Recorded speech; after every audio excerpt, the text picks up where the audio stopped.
إن الحمد لله وكفى وسلام على عباده الذين اصطفى وعلى آله وأصحابه الذين هم نجوم الهدى وقادة التقى أما بعد۔ محترم بزرگوں، دوستو، 15 اگست قریب ہے اور اس وقت ہمارے ملک کے آزادی کو 75 سال ہونے جا رہے ہیں، اور اس وقت میں حکومت کی طرف سے بھی ایک گرم جوشی کا مظاہرہ ہے کہ 75 سال پورے ہو رہے ہیں۔ تو اس وجہ سے مناسب یہ معلوم ہوتا ہے کہ ہم تھوڑا سا اپنے ملک کی تاریخ کو بھی معلوم کریں، جاننے کی کوشش کریں، اور دینی پہلو سے،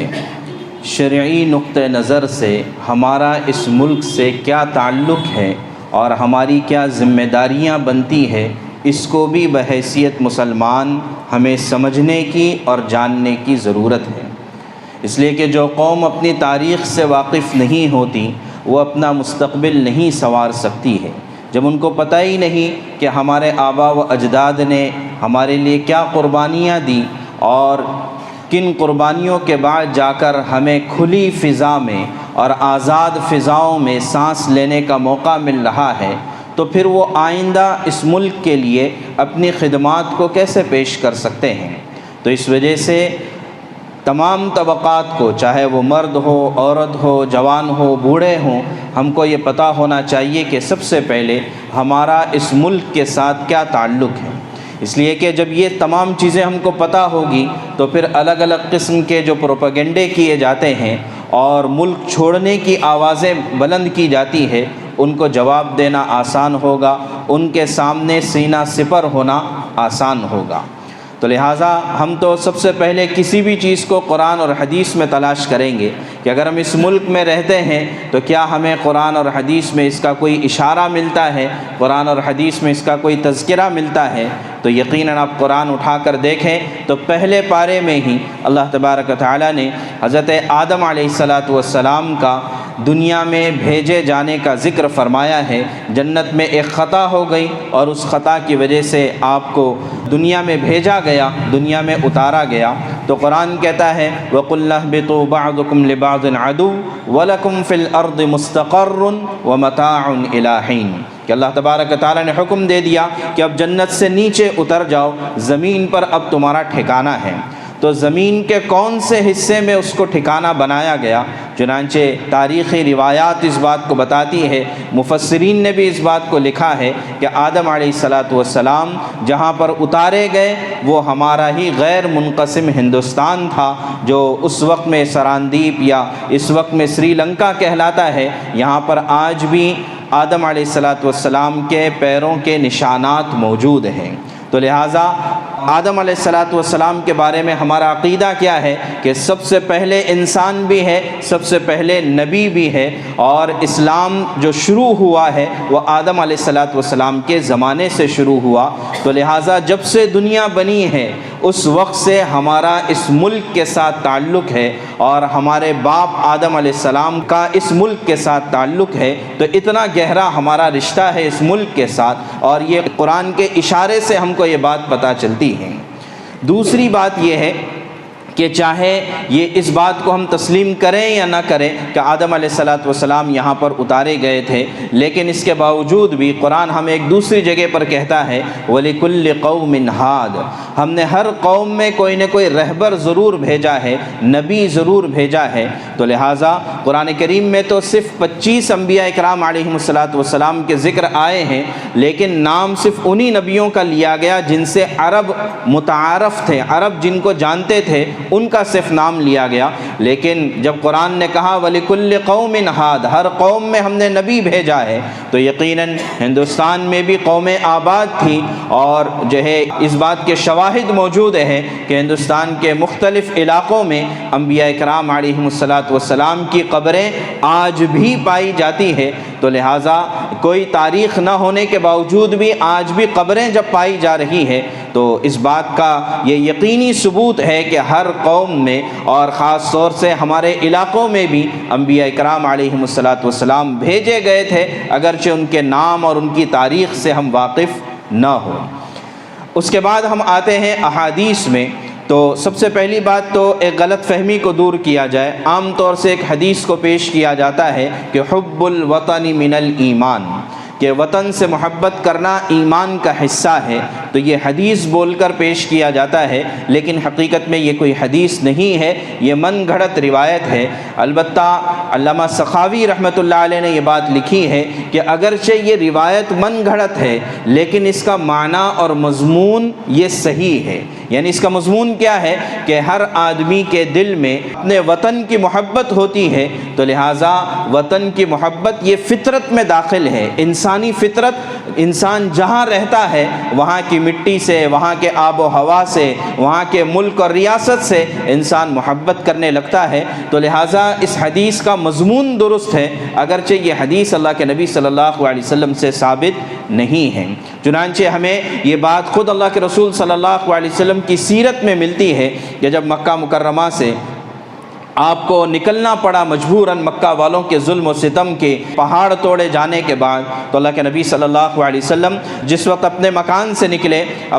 سے نکلے بیت اللہ کی طرف آئے، اور بیت اللہ میں آج بھی وہ دروازہ باب الوداع کے نام سے مشہور ہے، وہاں سے آپ باہر نکلے اور بیت اللہ کی طرف بار بار آپ رخ کرتے تھے اور فرماتے تھے کہ ما اطیبک من بلد و احبک الی، کہ سب سے زیادہ پاکیزہ اور سب سے زیادہ محبت اگر مجھے کسی شہر سے ہے، کسی جگہ سے ہے، تو مکے سے فرمایا کہ مجھے تجھ سے سب سے زیادہ محبت ہے۔ ولولا ان قومی اخرجونی ما سکنت غیرک، اگر میری قوم مجھے نکلنے پر مجبور نہ کرتی تو میں تیرے علاوہ اور کہیں پر بھی سکونت اختیار نہ کرتا۔ پھر حضرت ابو بکر کے مکان میں گئے اور وہاں سے پھر سواری پر سوار ہو کر ہجرت کا سفر شروع فرمایا، تو پتہ چلا کہ اللہ کے نبی صلی اللہ علیہ وسلم کی ذات عظیم ہستی ہونے کے باوجود بھی وطن کی محبت فطرت میں داخل ہے۔ اسی طرح مدینہ منورہ جانے کے بعد ہمیں احادیث میں ملتا ہے، آپ صلی اللہ علیہ وسلم نے دعا کی ہے، اللہم حبب الینا المدینہ کما حببت الینا المکہ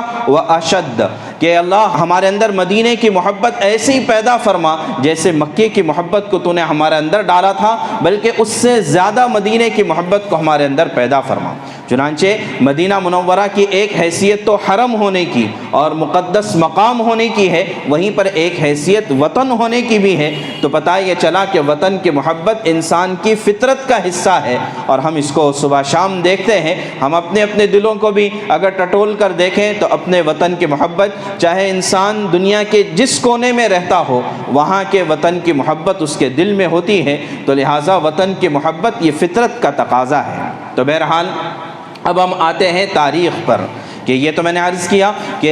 آدم علیہ السلام سے ہمارا اس خطے کے ساتھ تعلق ملتا ہے، اس کے بعد انبیاء اکرام علیہم السلام آتے رہے، پھر اس کے بعد جناب محمد الرسول اللہ صلی اللہ علیہ وسلم کا مبارک دور جب آتا ہے، تو آپ صلی اللہ علیہ وسلم کے زمانے میں بھی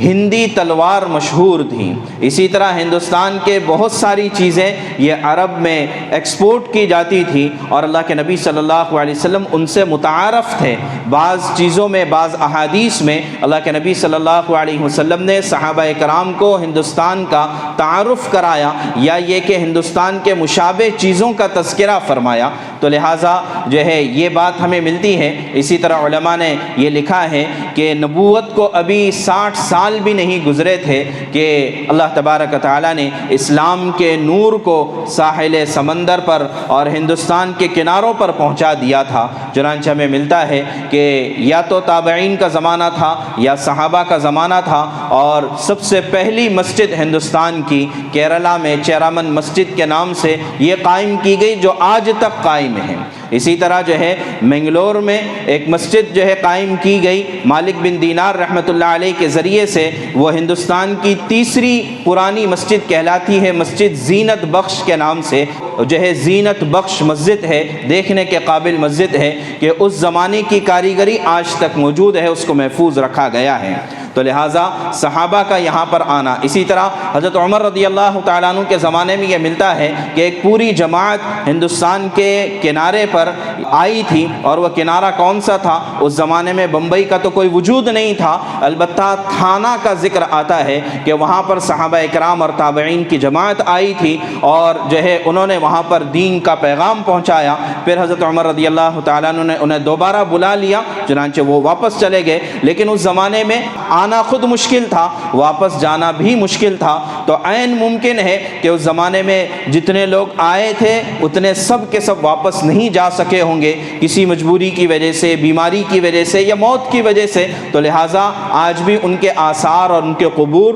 یہاں ہمارے اطراف میں پائے جاتے ہیں۔ اسی طرح ایک بڑے تابعین میں سے ایک بڑا نام آتا ہے ربیع بن صبیح رحمۃ اللہ علیہ کا، جن کے بارے میں یہ آتا ہے کہ حدیث کی سب سے پہلی کتاب انہوں نے لکھی تھی، ان کی قبر آج بھی گجرات میں موجود ہے۔ تو اسی طرح جو ہے مالک بن دینار رحمۃ اللہ علیہ کاسرگوڈ میں بہت شاندار جو ہے ان کی مسجد موجود ہے، ان کا مزار وہاں پر موجود ہے، یہ تابعین میں سے تھے۔ اسی طرح مدراس کے قریب تمیم انصاری رضی اللہ تعالیٰ عنہ کے بارے میں ملتا ہے کہ یہ یہاں پر تشریف لائے تھے اور ان کی قبر مبارک وہاں پر موجود ہے۔ تو یہ تو ظاہر ہے کہ یہ تاریخ کے مرتب ہونے سے پہلے کا دور تھا، تو لہٰذا کچھ چند باتیں ہمیں ملتی ہیں، لیکن اس کے علاوہ بے شمار آثار ہے اور بے شمار ایسی روایات ہے تاریخی جس سے پتہ چلتا ہے کہ یہاں پر صحابہ کرام کے قدم مبارک لگے ہیں، یا پھر تابعین اور تبع تابعین کے زمانے میں یہاں پر بے شمار اسلامی وفود اور جماعتیں آئی جنہوں نے اسلام کے پیغام کو پھیلایا، اور اسی کی برکت ہے کہ اس زمانے سے لے کر آج تک یہاں پر اسلام قائم اور دائم ہے، اور صرف قائم نہیں بلکہ ہندوستان کو اللہ تبارک تعالیٰ نے وہ شرف بخشا ہے کہ انہوں نے صرف اپنے ایمان کی فکر نہیں کی بلکہ ساری دنیا کے ایمان کے سلسلے میں فکر مند کرایا، اور جو ہے ایمان کے سلسلے میں دینی حمیت پیدا کی۔ یہ اس ملک کا خاصہ ہے اور اس کی خصوصیت ہے۔ یہاں پر اللہ نے ایسے علماء اور صلحاء اور ایسے اولیاء کرام یہاں پر پیدا فرمائے کہ جن کی شہرت ساری دنیا میں پھیلی، اور آج تک لوگ ان کے ناموں سے واقف ہیں اور ان کے کارناموں سے واقف ہیں۔ تو یہ عرض کرنا تھا کہ ہمارا اس ملک سے تعلق کتنا گہرا ہے، تو یہ اس کا تھوڑا سا پس منظر آپ کے سامنے یہ ذکر کیا گیا۔ اب ہم آتے ہیں اس بات پر کہ ہندوستان آزاد ہوا 1947 میں، لیکن ہندوستان کی آزادی کے لیے کیا کیا قربانیاں دی گئیں، اس کی تو ایک بہت لمبی فہرست ہے، اور کئی کتابیں بھی اور ہزاروں صفحات کا لکھنا بھی اس کے لیے ناکافی ہے کہ ایسی تاریخ رقم کی گئی کہ جس کو سننا مشکل ہوتا ہے۔ تو ہم ان جو ہے باعزیمت لوگوں کے بارے میں کیا سوچ سکتے ہیں کہ جنہوں نے ان سخت سے سخت سزاؤں کو برداشت کیا، اور صرف اس لیے برداشت کیا کہ انگریزوں سے اس ملک کو آزاد کرایا جائے۔ عام طور سے یہ کہا جاتا ہے کہ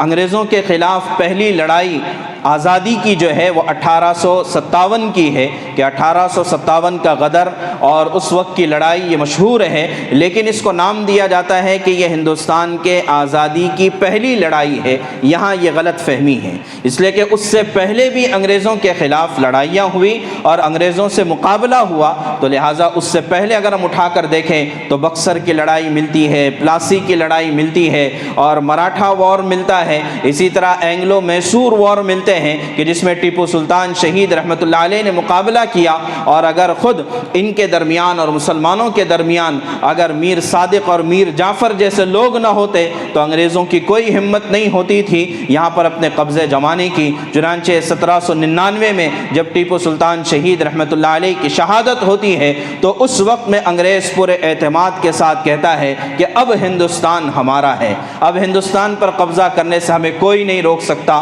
تو یہ کیا بات تھی کہ یہ ان لوگوں نے سمجھا تھا کہ انگریز یہاں پر محض تجارت کے لیے نہیں آئے، بلکہ ان کے آنے کا مقصد یہاں پر جو ہے یہاں کے مال و دولت کو بھی لوٹنا ہے اور یہاں کے ایمان اور ثقافت کو بھی ختم کرنا ہے، یہ ان کا مشن تھا۔ اس وجہ سے ان لوگوں نے مقابلہ کیا تھا، اس وجہ سے ان لوگوں نے قربانیاں دی تھیں۔ چنانچہ انگریز جب ہندوستان میں آئے تو تاریخ میں یہ بات ملتی ہے کہ ہندوستان یہ تو مشہور ہے کہ سونے کی چڑیا کے نام سے مشہور تھا، لیکن اگر آپ واقعی اس سلسلے میں تاریخ کو اٹھا کر دیکھیں تو آپ کو پتہ چلے گا کہ اس وقت ہندوستان کے مالی اعتبار سے، اسی طرح تعلیمی اعتبار سے، اخلاقی اعتبار سے، مذہبی اعتبار سے، ہر اعتبار سے ہندوستان پوری دنیا میں ایک انوکھا ملک تھا کہ جہاں پر ہر طرح کے لوگ آباد تھے، اور سب سے بڑی بات یہ ہے کہ مذہبی رواداری تھی، ایک دوسرے کے لیے برداشت کرنا، آپس میں محبت اور الفتیں تھیں کہ جس کی وجہ سے کوئی فساد نہیں، کوئی فرقہ واریت نہیں، اور آپس میں کوئی دشمنی نہیں تھی۔ جب انگریز یہاں پر آیا تو لکھنے والوں نے یہ بات لکھی ہے کہ خالص ہندوستان کی جی ڈی پی اس وقت جو تھی، بلکہ یہ بات لکھی گئی ہے کہ انگریزوں کے آنے سے پہلے جہاں تک ہمیں تاریخ ملتی ہے ہندوستان کی، تو ہندوستان کی جی ڈی پی 25% سے 35% کے درمیان ملتی ہے، اور خاص طور سے جب انگریز یہاں پر آئے تھے تو اس وقت تقریباً 24% کی جی ڈی پی تھی، جو پوری دنیا میں دوسرے نمبر پر تھی چائنا کے بعد۔ تو لہٰذا اتنا مالدار ملک تھا۔ اس وقت ہماری جی ڈی پی کا کیا حال ہے؟ 7% سے کچھ زیادہ ہے۔ تو اس وقت 7% سے زیادہ ہے، اور اس وقت کم سے کم جب انگریز آیا تھا تو 24-25% کی ہماری جی ڈی پی تھی۔ تو اس سے پتہ چلتا ہے کہ ہمارے ملک میں مالداری کا کیا حال تھا۔ لیکن اسی کے بعد آپ دیکھیں کہ انگریزوں نے جو 200 سال تقریباً حکومت کی ہے، تو اس وقت میں کیا ہوا؟ جب ہندوستان آزاد ہوا 1947 میں، تو ہندوستان کی جی ڈی پی صرف 2% باقی رہ گئی تھی، صرف 2% باقی تھی، کہاں 24% اور کہاں 2%۔ تو اس سے پتہ چلتا ہے کہ ان کے آنے کا مقصد محض حکومت کرنا نہیں تھا، بلکہ ان کے آنے کا مقصد لوٹنا تھا، مال کو بھی لوٹنا تھا، اور تہذیب و ثقافت کو بھی لوٹنا تھا، اور مذہبی رواداری کو بھی لوٹنا تھا، اور جو ہے یہاں کے جو مختلف مذاہب ہیں ان کو بھی نقصان پہنچانا تھا۔ چنانچہ انگریزوں کے دور میں بہت اس بات کی کوشش کی گئی کہ یہاں پر عیسائیت کو نافذ کیا جائے اور عیسائیت کو پھیلایا جائے، اور اس سلسلے میں بھی علماء نے کافی بہترین کردار ادا کیا اور قربانیاں پیش کی ہے۔ تو لہٰذا اس کی تاریخ بہت لمبی ہے۔ تو عرض کرنے کا مقصد یہ ہے کہ صرف 1857 سے جنگ آزادی شروع نہیں ہوئی، بلکہ اس سے پہلے سے جو ہے جب ان کی نیتوں کا پتہ چلا، اس وقت سے یہاں کے لوگوں نے ان کی مخالفت شروع کی تھی۔ تو لہٰذا اس کو بھی آزادی کی جنگوں میں شمار کرنا چاہیے۔ پھر اس کے بعد 1857 کا یقیناً جو غدر کا معرکہ پیش آیا، اور اس میں مختلف جگہوں پر خاص طور سے انگریزوں کے خلاف مخالفتیں ہوئی، انگریزی فوج کے اندر بھی ہوئی، باہر سے بھی ہوئی، اور جو ہے لیکن اس کے بعد فوراً 1 سال کے بعد انہوں نے پورے ہندوستان پر قبضہ کر لیا، اور جب قبضہ کیا تو پھر اس کے بعد لوٹ اور کھسوٹ شروع ہو گئی۔ چنانچہ اس پر بھی کتابیں لکھی گئی ہیں۔ مولانا حسین احمد مدنی رحمۃ اللہ علیہ نے مستقل ایک کتاب لکھی ہے، نقش حیات۔ اس کا ایک حصہ ہے، پورے ایک حصے کا نام ہے کہ برطانوی سامراج نے ہمیں کیسے لوٹا، اور اس میں پورے دلائل کے ساتھ اور جو ہے پوری طرح کے جو ہے تاریخی روایتوں کے ساتھ اس بات کو ثابت کیا ہے کہ کس طریقے سے انگریزوں نے لوٹا تھا۔ اور یہ بات تو بالکل جو ہے اس وقت آیا ہے کہ ہندوستان کو لوٹا گیا، اور پھر اس کے بعد یہاں سے وہ نکلنے پر مجبور ہو گئے۔ ظاہر ہے 1857 کے بعد ظاہر ہے کہ مختلف تحریکیں اٹھی، اور اس میں برادران وطن بھی شامل رہے، لیکن یہ بات بہت ہی احتیاط کے ساتھ اور اعتدال کے ساتھ کہی جا سکتی ہے کہ 1857 سے پہلے کی جتنی جنگیں رہی ہیں اس میں عام طور سے اور اکثریت میں جو مقابلہ ہوا ہے وہ مسلمانوں کے ساتھ مقابلہ ہوا ہے۔ چنانچہ 1799 میں جب سلطنت میسور ختم ہو گیا تو پھر اس کے بعد 1799 تک جو انگریزوں سے مقابلہ ہوا وہ سلطنتوں کے ذریعے سے، نوابوں کے ذریعے سے، یعنی ایک پوری حکومت یا ایک چھوٹی حکومت یا ایک آرمی باقاعدہ اس کے لیے طے ہوتی تھی انگریزوں سے مقابلہ کرنے کے لیے۔ لیکن جیسے 19ویں صدی شروع ہوئی، یعنی 1800 کے بعد سے لے کر 1857 تک یا پھر 1947 تک پورے یہ تقریباً 150 سال کوئی حکومت نہیں تھی۔ ظاہر ہے کہ حکومت تو انگریزوں کی ہو گئی تھی، کوئی حکومت نہیں تھی۔ اب جو مخالفت ہوئی ہے وہ پبلک کی طرف سے ہوئی ہے، لوگوں کی طرف سے ہوئی ہے، مذہبی پیشوا اور علماء کی طرف سے ہوئی ہے، تب جا کر عوام کے اندر یہ جوش پیدا ہوا اور انہوں نے انگریزوں کی مخالفت کی اور ان کے خلاف جنگی لڑائیاں لڑی ہیں۔ چنانچہ شاہ عبدالعزیز محدث دہلوی رحمۃ اللہ علیہ انہوں نے سب سے پہلے فتویٰ دیا کہ انگریزوں انگریزوں کی ملازمت اختیار کرنا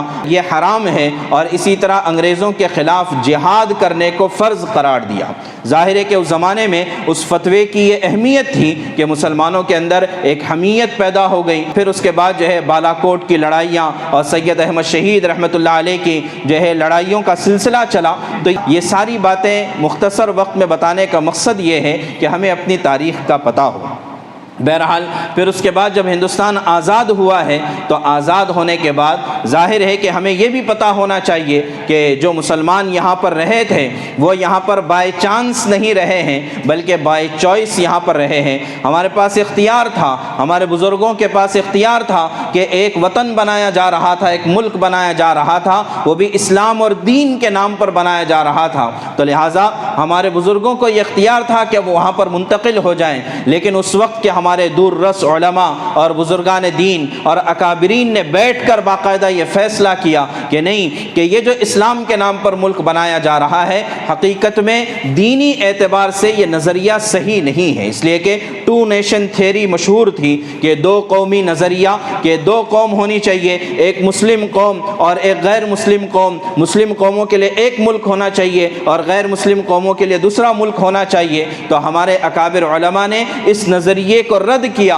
اور فرمایا کہ نہیں، اگر ہم رہیں گے تو ایک ساتھ میں رہیں گے، اور رہنے کے پیچھے ایک بڑا مقصد یہ تھا کہ ہم اپنے اخلاق سے، اپنے کردار سے، اپنے دین کی دعوت کو برادران وطن تک پہنچا سکے۔ تو اس وجہ سے یہ ہم فخر کے ساتھ کہہ سکتے ہیں کہ ہم جو یہاں پر ہیں یہ مجبوری میں نہیں ہیں بلکہ اختیاری طور پر اور بائی چوائس ہم یہاں پر ہیں، اور اس کے پیچھے ایک مقصد کو لے کر ہم یہاں پر رہتے ہیں کہ ہم بھائی چارہ چاہتے ہیں، ہم آپس میں الفتیں اور محبتیں چاہتے ہیں۔ تو لہٰذا ہماری وطن پرستی پر تو کم سے کم کسی کو شک کرنے کی گنجائش نہیں ہونا چاہیے۔ البتہ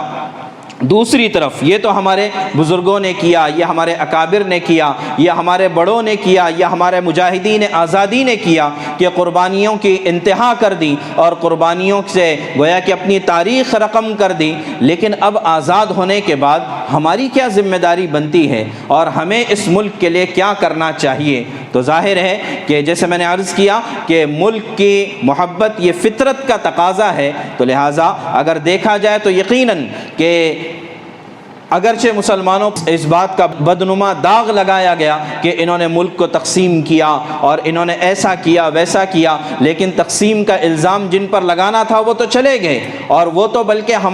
ہمارا جنازہ پڑھ کر چلے گئے تھے۔ یعنی یہاں جو رہنے والے مسلمان تھے ان کا کوئی پرسان حال نہیں تھا، لیکن اس کے باوجود آج بھی مسلمان جس حالت میں ہیں، اگرچہ ہمیں شکایتیں ہیں، اگرچہ ہمارے جو ہے بعض مظالم ہیں، بعض دشواریاں ہیں، لیکن اس کے باوجود بھی آج بھی الحمدللہ ہم جس فخر کے ساتھ اور جس آزادی کے ساتھ اور جس بھائی چارے کے ساتھ ہم اس ملک میں رہتے ہیں، شاید ہی اتنی آزادی کسی اور ملک میں بھی کسی مسلمان کو نصیب ہو۔ تو لہٰذا اس بات پر ہمیں فخر بھی ہو، اس بات کا احساس بھی ہو۔ جب احساس ہوگا تو پھر جو ہے یہ احساس ہمارے اندر ذمہ داری کو پیدا کرے گا کہ اس ملک کو پروان چڑھانے کے لیے، اس ملک کو آگے بڑھانے کے لیے، اس ملک میں سچائی کو قائم کرنے کے لیے، عدل اور انصاف کو قائم کرنے کے لیے، ظلم و ستم کو ختم کرنے کے لیے ظاہر ہے کہ ہمارے تعاون کی، ہمارے یوگدان کی ضرورت ہے، اور اس کا بہترین راستہ ظاہر ہے کہ تعلیم ہے کہ جب تعلیم میں آگے بڑھیں گے